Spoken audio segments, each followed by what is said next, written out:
Hi. This video is about the Worksharp bench stone. And this video is going to get a little bit personal. I'm going to talk about my feelings a little bit. So if you've got no time for that, well, I get it. Absolutely, my friend, and I sometimes don't have time for that sort of thing as well. So here is the short summary of this stone. It is great. If you have a passing interest in learning freehand sharpening, this is the thing to get. It very cleverly removes one of the two most difficult immediate things when you try freehand sharpening, letting you focus on one at a time with a very clever mechanism. It's got good quality abrasives, 320, 600, ceramic plate. That's about a full sharpening system, all for a very cost-effective package. Teaches you some basic but pretty applicable sharpening angles. Thing is great, really recommend it. Don't be afraid to buy. Cool, now that's out of the way. Let's talk about life, shall we?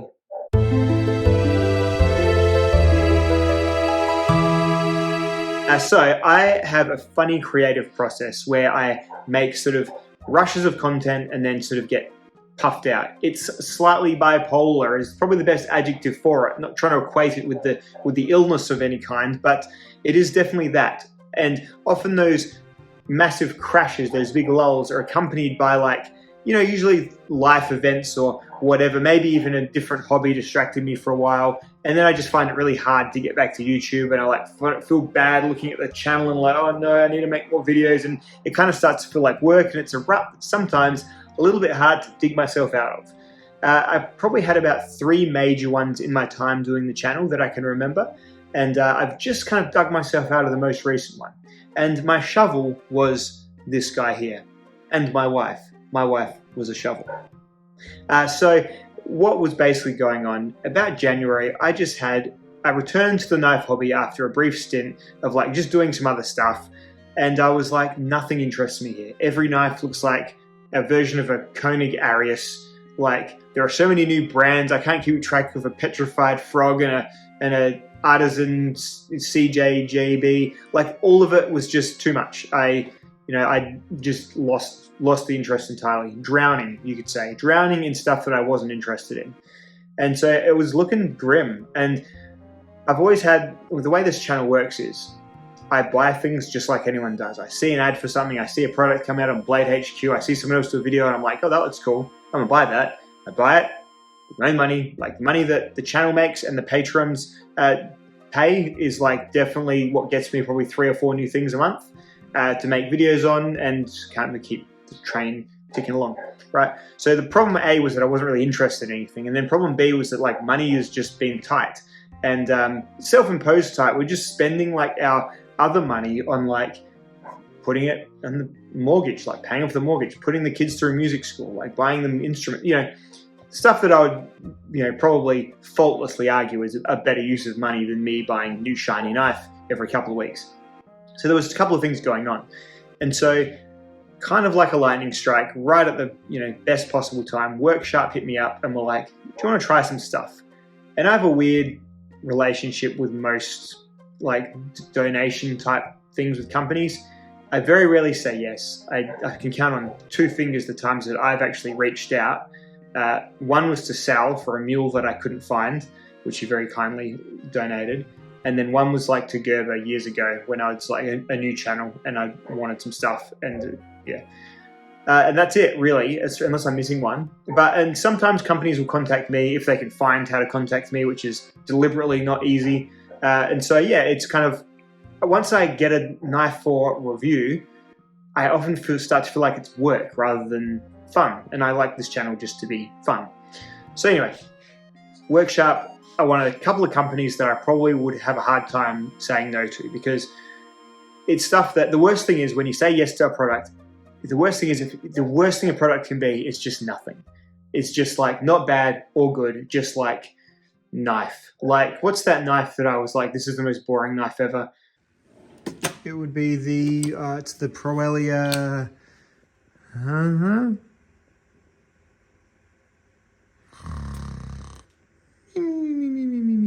yeah, that one. Like, a knife like that is just painful, and it's like makes the video process just feel like an endurance, like it sucks. And so I really avoid lots of companies' products because of that. Like, it's yeah, but workshop are ones that I'm pretty confident are not going to send me anything too bad. And you know, I've reviewed workshop stuff for years that's all just been off my own Steam.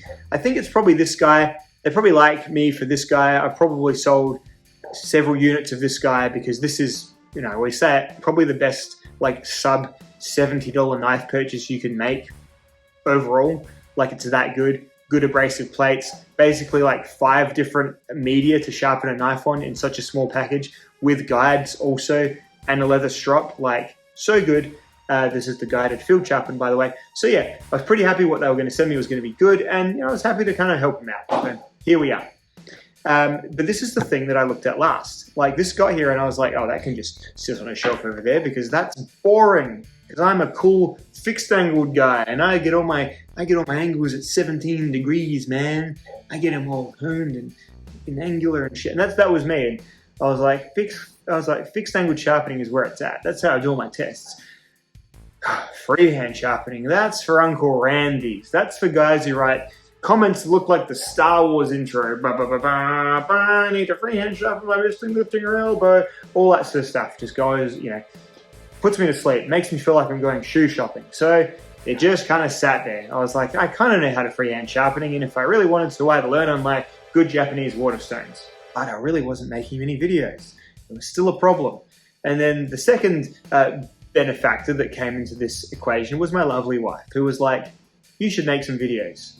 Hey, you know what you should do this weekend? Make a video. You know what we should do together? Make a video. I mean, how good is that? Like, how good is a wife that is like, you know, this is your hobby that you need to do to, you know, be happy. So I'm going to help you get back on track with that.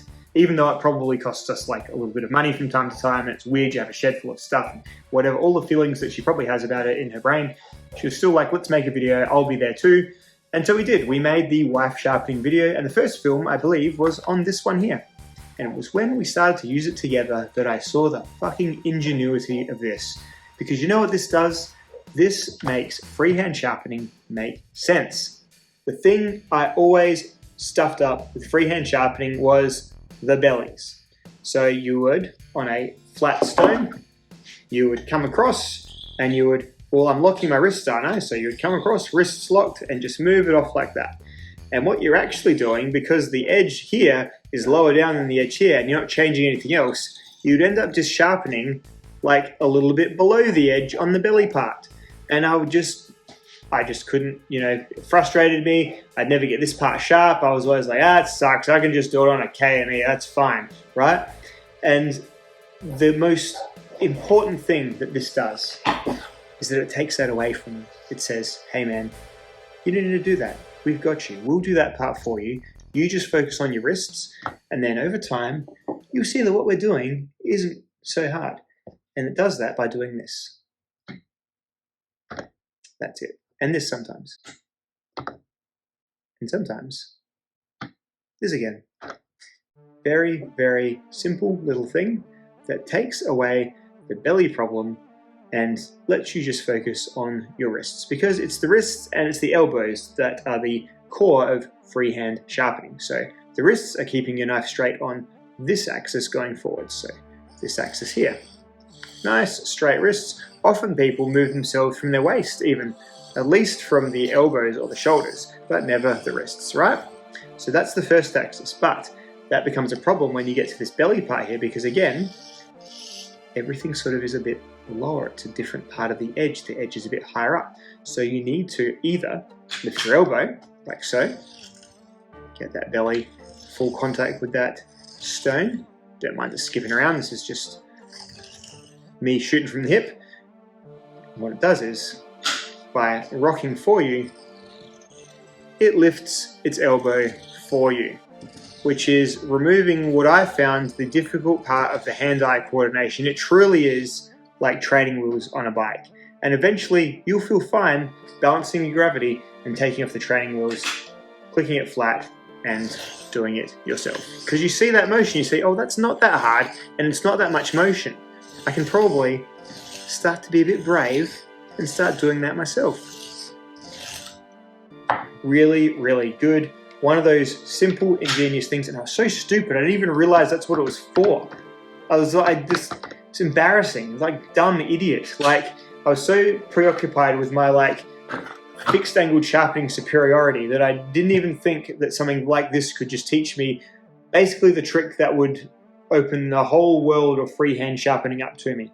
And it's really something that if you are struggling with the same thing, I know it's a reverse action. It's like it's going down instead of your elbow going up, but it truly does in hand. You notice the minutia of it, and then you can replicate it with your elbow. So anyway, this isn't a review of my elbow, it's a review of this thing, and it's just excellent. And it's just been crazy, the journey this has led me on since this. I've now kind of outgrown this, just like your first little bike that teaches you how to wobble your way along and eventually balance. I probably don't have much need for this. I mean, it will absolutely still sharpen a knife. I don't prefer the 20 or the 25 degree, I prefer a 17 degree edge angle. And you can of course take these off and just use it as a stone if you like. But then once you're done with this, you're probably moving on to like wider stones like this, things that need stone holders. And then, well, my journey basically went, Spyderco CBN stone, Spyderco ultrafine stone, and Spyderco medium stone.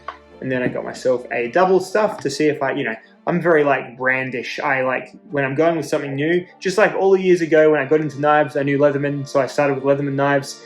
All I knew was Spyderco, so when I got into sharpeners, I got Spyderco sharpeners. So, and double stuff, little experience in micro sharpeners there. And then, of course, where I am now with my little Shapton array of stones. Pretty happy of my sharpening journey, and it really has started with this guy here. So if you really do find freehand sharpening impossible, don't be dissuaded. This thing really does remove one of those hard things, letting you focus on one thing at a time, because it is a hard thing to learn. And I feel like that's what put me off the most, is that people make it seem like they've just known all their lives and they can just do it intuitively. And they're kind of right, because once you have learnt, you can do it intuitively, just like riding a bike or ice skating or anything that requires like a muscle memory type motion. But it's a bit like you can ride a bike, right? And so you can ride a mountain bike, or you can ride a racing bike because you can ride a bike. Once you can freehand sharpen on a little stone or on a big stone because you can freehand sharpen. It is kind of how it works. But I'm never like try and understate how difficult it is to get to that level of confidence. And no tool has been better for my level of confidence than this. And it's a funny little rocking action. And the crazy thing is, me and all my fixed angle, love, I'm doing a video at the moment where I've sharpened one Maximet mule one Magna Cut mule freehand, and I'm sharpening the other one on my fixed angle system. And I'm working away, and would you believe what happened? Oh shit. I like freehanding better.